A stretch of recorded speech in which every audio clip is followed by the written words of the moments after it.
Channel को subscribe करें एवं बेल आइकन को प्रेस करें ताकि आपको लेटेस्ट नोटिफिकेशन मिलते रहें। नमस्कार साथियों, एजुकेशन स्पेशल चैनल में आप सभी का स्वागत है। साथियों, जैसा कि आप सभी को विदित है कि एजुकेशन स्पेशल यूट्यूब चैनल एक ऐसा ऑनलाइन प्लेटफॉर्म है जिसके माध्यम से आपको समय समय पर शैक्षणिक गतिविधियों एवं शैक्षणिक गतिविधियों में होने वाले परिवर्तन से अवगत कराया जाता है। इसी परिप्रेक्ष्य में आज हम प्रश्न बैंक 2020-2021 की चर्चा करेंगे। प्रश्न बैंक लोक शिक्षण संचालनालय द्वारा जारी किया गया है, जिसमें इस वर्ष की जो वार्षिक परीक्षाएं होने वाली हैं, वो चाहे बोर्ड परीक्षा हो, चाहे 9वीं और 11वीं की परीक्षा हो, चाहे 10वीं और 12वीं की बोर्ड परीक्षा हो, उससे संबंधित प्रश्न इस प्रश्न बैंक से ही लगभग पूछे जाएंगे। तो जो डी और E1 और E2 के विद्यार्थी हैं उनको इन प्रश्न बैंक से तैयारी करें। साथ ही साथ इन प्रश्न बैंक में जितने भी प्रश्न हैं उनकी आप अच्छे से तैयारी कर लें। वीडियो की शुरुआत करने से पहले यदि आप चैनल पर नए हैं और अभी तक आपने चैनल को सब्सक्राइब नहीं किया है तो मित्रों, सबसे पहले आप चैनल को सब्सक्राइब कर लें और बेल आइकन को प्रेस कर लें ताकि आने वाले वीडियो के नोटिफिकेशन आपको मिलते रहेंगे। साथ ही साथ वीडियो को बिना स्किप किए हुए अंत तक देखें ताकि पूरा प्रश्न बैंक का है आपको आसानी से समझ में आ जाएगा।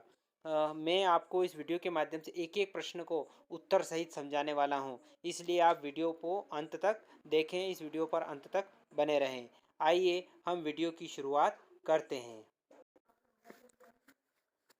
तो साथियों, आज हम कोशिका के बारे में चर्चा करेंगे।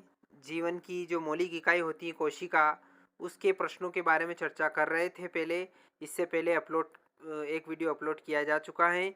एक और वीडियो में आज महत्वपूर्ण प्रश्न जो बचे हुए प्रश्न हैं उनको समझेंगे और उनके उत्तरों को जानेंगे। प्रश्न है, प्लाज्मा झिल्ली को चयनात्मक या वर्णनात्मक पारगम्य झिल्ली क्यों कहते हैं? ये 4-4 अंक के प्रश्न हैं, इनको जानेंगे। तो इसका उत्तर सबसे पहले जानेंगे। प्लाज्मा झिल्ली को कोशिका झिल्ली के नाम से भी जाना जाता है, जो कोशिका के चारों ओर बाहरी आवरण के रूप में पाई जाती है। यह झिल्ली लाभदायक तथा उपयोगी पदार्थों को कोशिका के अंदर आने देती है, जिससे कार्बन डाइऑक्साइड तथा ऑक्सीजन कोशिका झिल्ली के आर पार विसरण क्रिया के द्वारा आ जा सकते हैं, जबकि कुछ पदार्थ कोशिका झिल्ली के अंदर नहीं आ पाते। इसीलिए प्लाज्मा झिल्ली को चयनात्मक या वर्णात्मक पारगम्य झिल्ली कहते हैं। इस प्रकार यह झिल्ली बाहरी आघातों से भी रक्षा करती हैं। अब दीर्घ उत्तरीय प्रश्न जानेंगे, जो कि 5 अंकों के प्रश्न होते हैं और ये परीक्षा में पूछे जाते हैं। पहला प्रश्न है, कोशिका विभाजन क्या है? यह कितने प्रकार का होता है? इसको समझाइए। कोशिका विभाजन एक ऐसी क्रिया है जिसमें एक कोशिका विभाजित होकर दो या दो से अधिक कोशिकाओं में विभाजित हो जाती हैं। कोशिका विभाजन जीवों की वृद्धि, विकास तथा मृत कोशिकाओं के पुनः निर्माण के लिए आवश्यक होता है। कोशिका विभाजन के प्रकार। कोशिका विभाजन 2 प्रकार का होता है, समसूत्री कोशिका विभाजन और अर्धसूत्री कोशिका विभाजन। समसूत्री कोशिका विभाजन को जानेंगे। समसूत्री कोशिका विभाजन में एक कोशिका विभाजित होकर 2 पुत्री कोशिकाएं बनाती हैं। यह विभाजन कायिक कोशिकाओं में होता है। दूसरा पॉइंट है अर्धसूत्री कोशिका विभाजन। यह विभाजन जनन कोशिकाओं में होता है। इसमें एक पैतृक कोशिका विभाजित होकर 4 पुत्री कोशिकाएं बनाती हैं। वो 2 पुत्री कोशिकाएं बनाती हैं और अर्धसूत्री 4 कोशिकाएं बनाती हैं। इन पुत्री कोशिकाओं में गुणसूत्रों की संख्या पैतृक कोशिका की अपेक्षा आधी रह जाती है। अगला महत्वपूर्ण प्रश्न है, निम्नलिखित के एक एक कार्य लिखना है। अंतर्द्रव्य जालिका, गाल्जी उपकरण, माइटोकॉन्ड्रिया, लाइसोसोम और राजधानी, इनके एक एक कार्य अपने को लिखना है। पहला, अंतर्द्रव्यी जालिका। यह एक कोशिका में प्रोटीन तथा वसा के निर्माण में सहायता करता है। गाल्जी उपकरण की बात करें तो यह कोशिका में बने पदार्थों में स्त्रावण का कार्य करता है। माइटोकॉन्ड्रिया की बात करें तो इसे कोशिका का ऊर्जा गृह भी कहते हैं। यह सभी क्रियाओं के लिए एटीपी के रूप में ऊर्जा प्रदान करता है। लाइसोसोम की बात करें तो यह कोशिका के अपशिष्ट पदार्थों को नष्ट करने का कार्य करता है। इसे कोशिका की आत्महत्या थैली भी कहते हैं। रसधानी, यह पादप कोशिका को कठोरता प्रदान करती हैं तथा उपयोगी पदार्थों का संचय करती हैं। पेशी ऊतक के चित्र बनाइए। ये चित्र देख लीजिए, रेखित पेशी, अरेखित पेशी और हृदय पेशी। रेखित पेशी में ये चित्र हैं, अरेखित पेशी का ये चित्र है और हृदय पेशी का ये चित्र है। तीनों चित्र आप देख सकते हैं, इनका स्क्रीनशॉट लेके अपनी तैयारी कर सकते हैं। तीनों, अब इनके चित्र के साथ साथ इनको हम समझ भी लेते हैं। तीनों पेशी कोशिकाओं का चित्र बनाकर उनका नामांकन न करते हुए छात्र छात्राओं में तीनों दिखाई देने वाले अंतरों का भिन्न तुलनात्मक अध्ययन करने हेतु प्रोत्साहित करें। तीनों का अध्ययन भी अपन जान लेते हैं।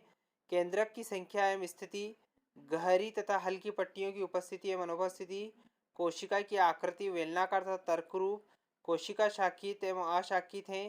तुलनात्मक अध्ययन कराने के उपरांत किन्हीं दो पेशियों निम्न बिंदु पर अंतर भी देख सकते हैं। केंद्रक की स्थिति में संख्या, पट्टियों की उपस्थिति अनुपस्थिति, कोशिका का आकार आकृति, पेशी की आकृति, ऐच्छिक अनैच्छिक, पेशी की उपस्थिति, रेखित अरेखित तथा हृदय पेशियां हमारे शरीर के भिन्न अंगों में उपस्थित होती हैं। अगला है, पेशियों से आप क्या समझते हैं, ये कितने प्रकार की होती हैं। रेखित पेशी और अरेखित पेशी को समझाइए। पेशियां शरीर की गति के लिए आवश्यक होती हैं, जो संकुचन व शिथिलन द्वारा क्रिया करती हैं। पेशियां तीन प्रकार की होती हैं, रेखित पेशी, अरेखित पेशी और हृदय पेशी। रेखित पेशी की बात करें, रेखित पेशियों का संकुचन व शिथिलन जंतुओं की इच्छा पर निर्भर करता है, इसीलिए इसे ऐच्छिक पेशी भी कहते हैं। कंकाल से जुड़ी हुई होने के कारण से कंकलीय पेशी भी कहते हैं, जैसे हाथ व पैर की पेशियां। अरेखित पेशी की बात करें तो अरेखित पेशियों का संकुचन एवं शिथिलन जंतुओं की इच्छा पर निर्भर नहीं करता है, इसलिए अनैच्छिक पेशियां भी कहते हैं। इन्हें चिकनित पेशियों के नाम से भी जाना जाता है। उदाहरण, शरीर के आंतरिक अंगों की पेशियां। तंत्रिका कोशिका नामांकित चित्र बनाइए। तंत्रिका कोशिका का नामांकित चित्र बहुत ही इंपॉर्टेंट है, परीक्षा में पूछा जाता है। आप इसकी अच्छे से तैयारी कर लें, किताब में भी देख लें। नहीं समझ में आए तो आप इसमें स्क्रीनशॉट लेकर भी इसकी तैयारी कर सकते हैं और ये परीक्षा में पूछा जाता है। एक और महत्वपूर्ण प्रश्न है जो कि परीक्षा में अक्सर पूछा जाता है और इसकी तैयारी करना आप न भूलें। जंतु कोशिका और पादप कोशिका में अंतर अक्सर परीक्षा में पूछा जाता है। पादप कोशिका और जंतु कोशिका में अंतर निम्नलिखित है। पादप कोशिका पादपों में पाई जाती है, पौधों में पाई जाती है, वनस्पति में पाई जाती है, लेकिन जंतु कोशिका जंतुओं में पाई जाती है। जैसा नाम है वैसा काम है। पादप कोशिका में कोशिका भित्ति उपस्थित होती है और जंतु कोशिका में कोशिका भित्ति अनुपस्थित होता है। पादप कोशिका में हरित लवक पाया जाता है और जंतु कोशिका में हरित लवक अनुपस्थित होता है। पादप कोशिका में बड़ी रिक्तिकाएं होती हैं और जंतु कोशिका में रिक्तिकाएं या तो अनुपस्थित होती हैं या आकार में छोटी होती हैं। पादप कोशिका में सेंट्रोसोम नहीं पाया जाता है और जंतु कोशिका में सेंट्रोसोम पाया जाता है। साथियों, ये जो चैप्टर है इससे 2-3 प्रश्न बहुत ही महत्वपूर्ण बनते हैं। एक तो अंतर वाला और पादप कोशिका का नामांकित चित्र, जंतु कोशिका का नामांकित चित्र। इन तीनों प्रश्नों की आप अच्छे से तैयारी कर लें ताकि आप अच्छे स्कोरिंग मार्क्स कवर कर सकते हैं। तो साथियों, आशा करता हूं कि पूरा वीडियो आपको समझ में आया होगा। यदि वीडियो पसंद आए तो इस वीडियो को लाइक करें, इस वीडियो को ज़्यादा से ज़्यादा शेयर करें ताकि सभी विद्यार्थियों को विज्ञान के जो जीवन की मौलिक इकाई कोशिका है इसके बारे में जानकारी मिल सके। तो तब तक के लिए बहुत बहुत धन्यवाद। और एक बार और आपसे निवेदन है, यदि आपने अभी तक चैनल को सब्सक्राइब नहीं किया है तो सबसे पहले आप चैनल को सब्सक्राइब कर लें, बेल आइकन को प्रेस कर लें ताकि आने वाले वीडियो के नोटिफिकेशन आपको मिलते रहेंगे। साथ ही साथ कमेंट करके अपने सुझाव हमें ज़रूर प्रेषित करें। तो वीडियो पर अंत तक बने रहने के लिए बहुत बहुत धन्यवाद। जय हिंद, जय भारत।